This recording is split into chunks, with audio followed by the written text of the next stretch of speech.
Hello, જય માતાજી, જય શ્રી કૃષ્ણ. મિત્રો, વાર્તા શરૂ કરીએ પહેલાં જો તમને મારો વિડીયો પસંદ આવે તો વિડીયોને લાઇક અને શેર કરી દેજો. ચેનલ ઉપર જો તમે નવા હોય તો ચેનલને સબસ્ક્રાઈબ કરી દેજો. તો ચલો શરૂ કરીએ આજની વાર્તા. ભગવાન પર શ્રદ્ધા રાખો, તમારી જરૂર મદદ કરે છે. એક નાનકડા ગામમાં એક રિક્ષા ચાલક રહેતો હતો. તેનું નામ સુનિલ અને પત્નીનું નામ અનિતા હતું. સુનિલ ખૂબ જ દયાળુ અને અસલી વ્યક્તિ હતો. તેમની ઈશ્વર પ્રત્યેની શ્રદ્ધા પર અતૂટ હતી. સંજોગો ગમે તે હોય, તેમની ભગવાનમાંની શ્રદ્ધા ક્યારેય ડગમગી ન હતી. લોકોને તેમના ઘરે લઈ જવા માટે તેઓ દરરોજ ઓટો રિક્ષા ચલાવતા હતા. તે નાના બાળકોથી લઈને વડીલો સુધી દરેક સાથે સારું વર્તન કરતો. તેના સારા સ્વભાવને કારણે સેંકડો લોકો તેને ઓળખવા લાગ્યા. મધ્યરાત્રિએ પણ જો કોઈને કોઈ જર્જરિત કામ માટે બહાર જવાનું હોય તો તે ધર્મનિષ્ઠ વ્યક્તિ તૈયાર થઈ જતો. રાત્રે પણ મહિલાઓના ભરોસે આ રિક્ષા ચાલક ડર્યા વગર રિક્ષામાં બેસી જતો હતો. તેઓ દયાળુ હૃદયના વ્યક્તિ હતા. બધા ગામના લોકો તેને ખૂબ પ્રેમ કરતા. તેમને 3 દીકરીઓ ચાંદની, સલોની અને અંકિતા હતી. ત્રણેય ભણતા હતા. મોટી છોકરીનો અભ્યાસ પૂરો થઈ ચૂક્યો હતો. સુનિલે તેની મોટી દીકરી ચાંદનીને ધોરણ 12 સુધી ભણાવી હતી.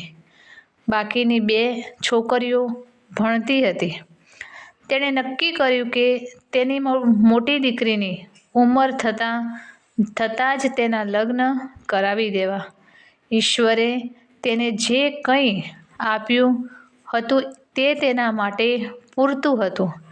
રિક્ષા ચાલકે તેની મોટી દીકરીના લગ્ન એક સારા સંયુક્ત કુટુંબમાં ગોઠવ્યા. તેના સાસરિયાઓએ લગ્નની તારીખ નક્કી કરી હતી.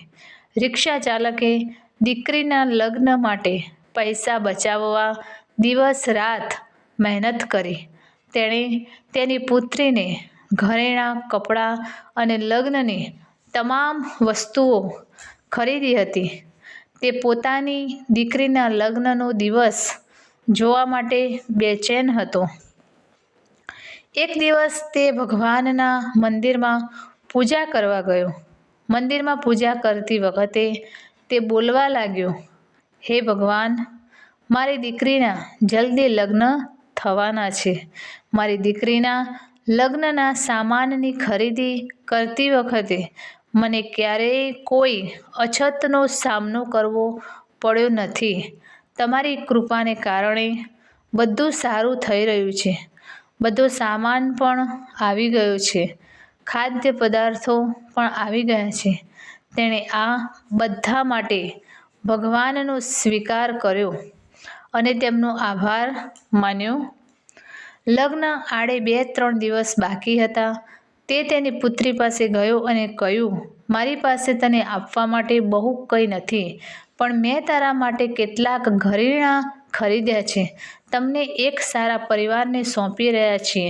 છોકરો ત્યાં સારું કામ કરે છે. તને કશાની કમી નહીં રહે. છોકરી એ બીજાની સંપત્તિ છે. તેમને એક યા બીજા દિવસે સાસરે જવું જ પડશે. પુત્ર, ક્યારેય નિરાશ ન થાઓ. આજે હું તમને આ પાઠ શીખવી રહ્યો છું. વડીલોની આજ્ઞાનું પાલન કરીને તમારા સાસરિયા અને સસરાને તમારા માતા-પિતા માનીને મેં તમને 12મા ધોરણ સુધી ભણાવ્યા છે અને તમે સીવણ કામ પણ શીખવ્યું છે. જો તારા સાસરિયાઓએ તને કોઈ કામ કરવાનું કહ્યું તો તારે તે કરવું જ પડશે. કામ તે આપણી પ્રતિષ્ઠા માટે છે. ધ્યાન રાખો, છોકરી તેના સારા ગુણોથી તેના સાસરિયાઓને પોતાની બનાવે છે.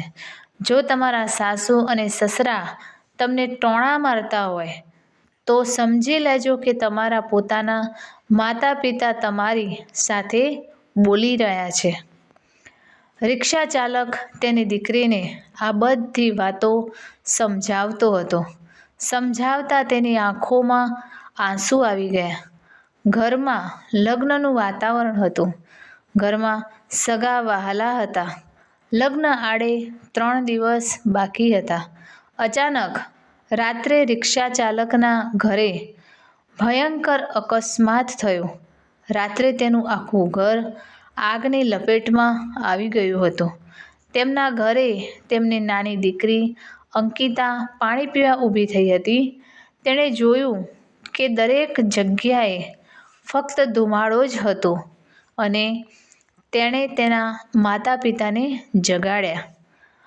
અમે જાગ્યા કે તરત જ બધા બૂમો પાડવા લાગ્યા કે આગ લાગી છે, પ્લીઝ કોઈ અમને બચાવે.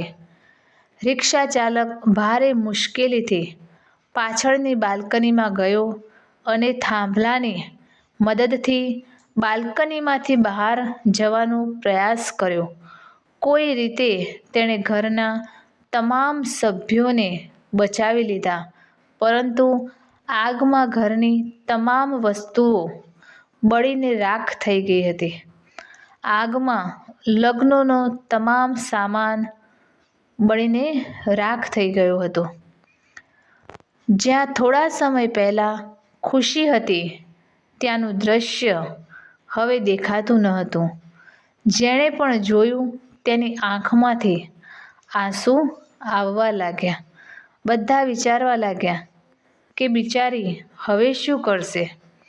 ચાંદની દોડતી તેના પિતા પાસે ગઈ અને કહ્યું, પિતાજી, નિરાશ ન થાઓ. પપ્પા, તમે જરા પણ ચિંતા ના કરો. આ બધું મારા નસીબમાં લખેલું હતું. ખરાબ સમયમાં અમે હાર માનીશું નહીં. તો શું હું તમારો છોકરો નથી? તમે અમને છોકરાઓની જેમ ઉછેરવામાં કોઈ કસર છોડી નથી. સલોની અને અંકિતા બંને પણ ઊભા થયા. બંને પણ પિતા પાસે જઈને ઊભા રહ્યા. પપ્પા, અમે બધા તમારી શક્તિ છીએ. અમે ત્રણેય તમારી દીકરીઓ નથી, અમે તમારા પુત્ર છીએ. આજથી અમે પણ તમારી સાથે કામ કરીશું. ચાંદનીએ કહ્યું કે જો તે છોકરો મને ખરેખર પ્રેમ કરે છે તો આ બધું જોઈને પણ તે લગ્ન માટે તૈયાર થઈ જશે. જે પણ થશે તે હું ખુશીથી સ્વીકારીશ. ચિંતા ના કરશો. ત્રણેય દીકરીઓએ મળીને પિતાને સમજાવ્યા. દરેક જગ્યાએથી બધા ભેગા થયા. તેઓ એમ પણ કહેતા હતા કે સાસરિયાઓને શું જવાબ આપશો. જે આવે તે શોક વ્યક્ત કરીને વિદાય લેતો હતો.